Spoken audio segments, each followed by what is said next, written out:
Hello everybody, welcome back. Today as well we have got you another video. In this video I'll show you how you can enable or disable double click side button for Apple Wallet. But before that, please do make sure to like our video, subscribe our channel, and yes, without any further delay, let's get into it.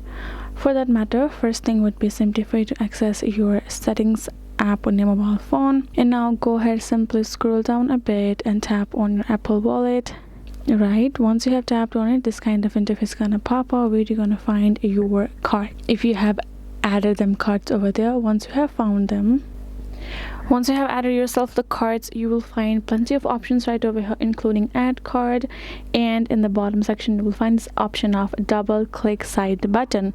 All you have to do is simply toggle that on option, which will simply look like this toggle. Once you have turned it on, it will turn to green, and that means now you have allowed that double tap for your Apple Wallet. So that is a simple way to do so. Hope this video was helpful to you all. Thank you so much for watching, and yes, I'll see you guys in our next video.